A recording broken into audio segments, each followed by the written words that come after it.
Hi everybody, Father Rich Jasper from Immaculate Conception and St. Jude Mission Church in Elkton, Maryland. Today is Saturday, March 22nd. We're finishing the second week of Lent, and today's gospel is actually a very long one. All this week, actually, a lot of them have had some length to them. This one today is from Luke chapter 15, and it's really most of the chapter, and it's the story of the prodigal son. I'm not reading the whole thing to you, but it's such a beautiful story, and I suggest it, again, if you have some time today or you want to add to your prayer life today, just go back and read Luke 15, the story of the prodigal son.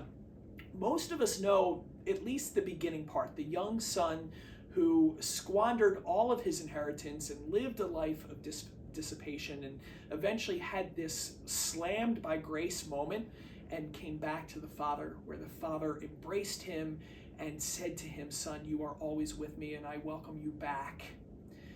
But the part of the gospel that I want to reflect upon today is the story of the older brother. So I'm picking up with his piece of the parable. So let me read this to you, and it's the part of the older son coming back from the fields.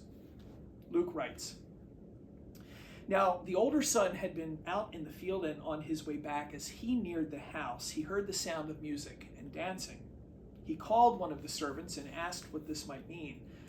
The servant said to him, 'Your brother has returned, and your father has slaughtered the fattened calf because he has him back safe and sound.'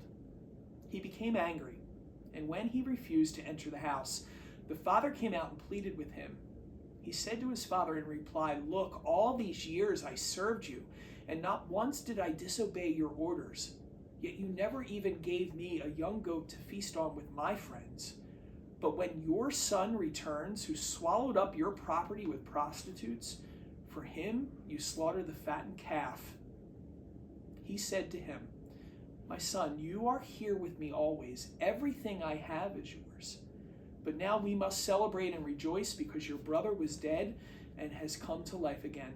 He was lost and has been found.'" I love this story for so many reasons, and I probably could do an entire scripture study on this, but I think with the older brother, a couple things that I just want you to pray with today, a couple things to walk away with. Number one, in some ways, the older son, the son who always did what was right, the son who never left home, the son who pleased his father, was more lost than the younger son ever was when he was in the pigsty.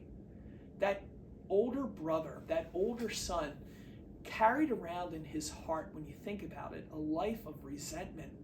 And so much so that when his younger brother came back, instead of rejoicing and saying, "Thank God my brother's home," he acted with nothing but bitterness.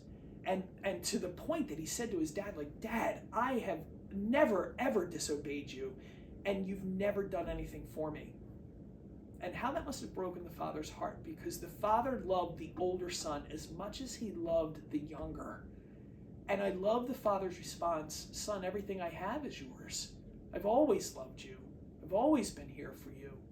But now I'm inviting you into an even deeper relationship, because in some ways, you, older son, lived in the same pigsty as your younger brother. You don't know how to love, and I'm inviting you to come into the house, to love, to embrace the one who was lost, and that together we really do find our answer in the Father's love, right there, waiting." Why I love this gospel, for another reason, is simply this. At the very end of the story, the Father says, "Come back in, celebrate, be part of the family, come in and love." And you know what? We don't know the end of the story. We don't know what that older brother chose.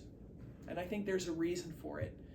Because ultimately what Christ is saying to all of us as we stand outside the house on the porch, he's giving us a choice. Do you want to come in? Or will you stay outside in your own bitterness, sadness, whatever, sinfulness? What do you want to do? Who do you want to be? Will you come in and fully accept the Father's love? Or will you stay outside and just stay in that space of sadness? It's up to you. It's up to me. That's the challenge of Lent. God bless you.